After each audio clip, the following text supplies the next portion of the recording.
السلام عليكم ورحمة الله وبركاته. إن الحمد لله نحمده ونصلي على رسوله الكريم. أعوذ بالله من الشيطان الرجيم. بسم الله الرحمن الرحيم. قل هو الله أحد الله الصمد لم يلد ولم يولد ولم يكن له كفوا أحد. امت محمدیہ وہ عظیم امت ہے کہ اللہ مالک نے اس پر اپنا وہ کرم کیا ہے، ایسے انعامات سے نوازا ہے جس سے انسان انتہائی چھوٹے چھوٹے عمل کر کے اللہ کے ہاں بہت بڑا مقام پا سکتا ہے۔ فجر کی نماز وہ عظیم عبادت ہے،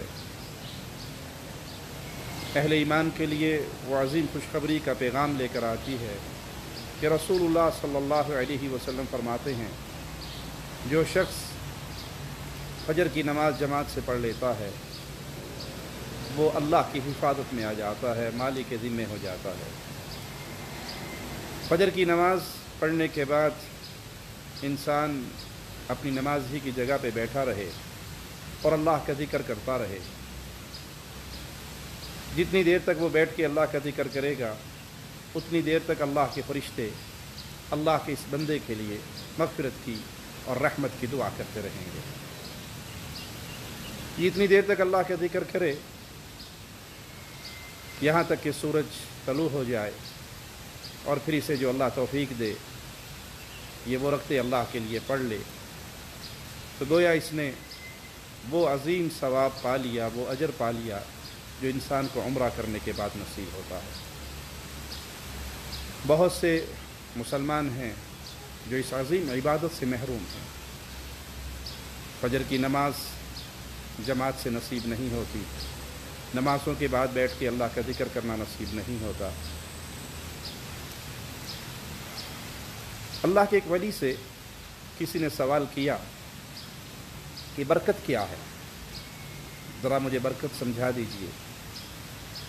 تو انہوں نے بڑی پیاری مثال دے کے سمجھایا کہ زیادہ بچے کتیا جنتی ہے یہ بکری۔ تو سائل نے کہا نہیں، کتیا کے بچے زیادہ ہوتے ہیں اور بکری کے بچے تھوڑے ہوتے ہیں۔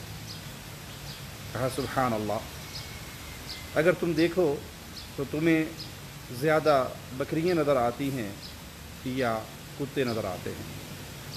کہا نہیں، بکریاں زیادہ نظر آتی ہیں، بکریوں کے ریوڑ چلتے ہوئے نظر آتے ہیں۔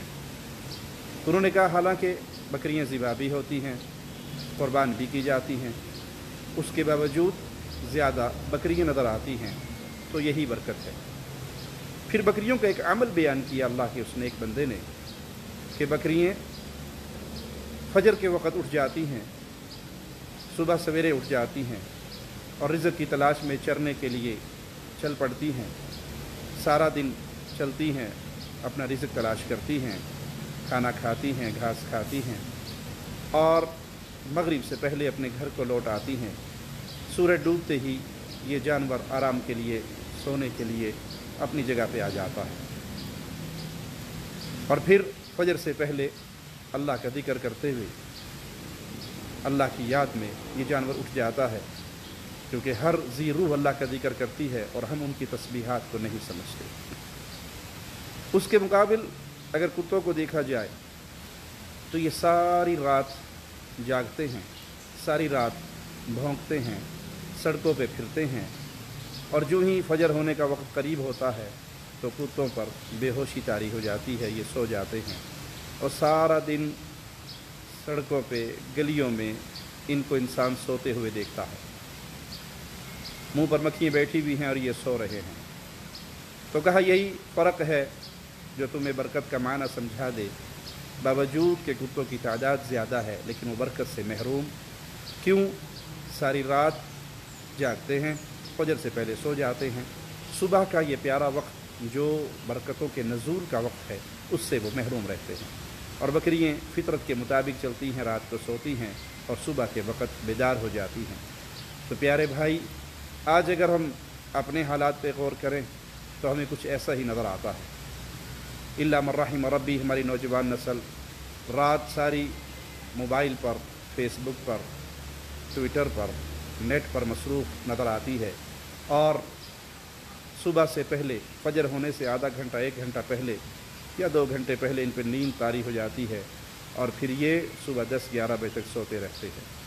اپنی رات اللہ کی یاد میں نہیں گزارتے، اپنی رات اللہ کے ذکر میں نہیں گزارتے، بلکہ بیہودہ کاموں میں اکثریت ہماری گزارتی ہے، اور پھر فجر سے بھی محروم، اور فجر کے بعد جو پیارا وقت ہے برکت کے نزول کا، اس سے بھی محروم۔ عبداللہ ابن مسعود رضی اللہ عنہ کے ایک شاگرد ان کے دروازے پر فجر کے بعد آئے۔ ابن مسعود نے گھر سے نکلنے میں کچھ تاخیر کی تو شاگرد ان کے کہنے لگے، میں یہ سمجھا تھا کہ شاید آپ سو چکے ہیں۔ تو ابن مسعود رضی اللہ عنہ نے کہا، تو نے میرے بارے میں برا گمان کیا، تو نے مجھے برا آدمی سمجھا، میں فجر کے بعد نہیں سوتا۔ یہ ایک الگ بحث ہے کہ اس ٹائم پہ سونا چاہیے یا نہیں، لیکن فجر کی نماز جماعت سے پڑھنا، ذکر اذکار کرنا، سورج نکلنے تک اللہ کے ذکر میں مصروف رہنا، یہ بڑا عظیم عمل ہے۔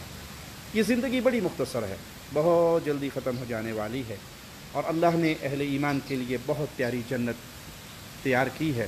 اپنے وقت کو اس جنت کی تیاری میں گزاریے۔ میرے ساتھ رہیے، یہ ایک منظر میں آپ کو دکھاتا ہوں۔ یہ ہم انڈونیشیا کے ایک ساحلی، ایک سیاحتی مقام پر، ایک پہاڑی ایریے میں آئے ہیں۔ یہ دیکھیے کتنا خوبصورت منظر ہے، یہ کتنی خوبصورت دنیا ہے جو اللہ نے بنائی ہے۔ یہ دریائی نالے بہہ رہے ہیں، اور جہاں تک نظر جاتی ہے وہاں تک پہاڑ ہیں، خوبصورتی ہے، سبزہ ہے۔ سبحان اللہ، جب یہ دنیا اتنی خوبصورت ہے تو اللہ کی جنت کتنی خوبصورت ہوگی۔ اس جنت کے لیے کوشش کریں، اس جنت کے لیے دوڑ لگائیں، اپنے وقت کو زیادہ سے زیادہ اس جنت کے حصول میں گزاریں، اپنے اوقات کو ایسے صرف کریں کہ قیامت کے دن یہ وقت ہمارے لیے نام اعمال میں ہو، ہماری خوش نصیبی کا ذریعہ ہو، بد نصیبی کا ذریعہ نہ بنے۔ اللہ سے دعا ہے اللہ ہمیں زندہ رکھے ایمان پر، موت دے تو اس حال میں کہ اللہ ہم سے راضی ہو، ہم اپنے اللہ سے راضی ہوں۔ اقول قولی ھذا واستغفر اللہ لی ولکم ولسائر المسلمین فاستغفروہ انہ هو الغفور الرحیم۔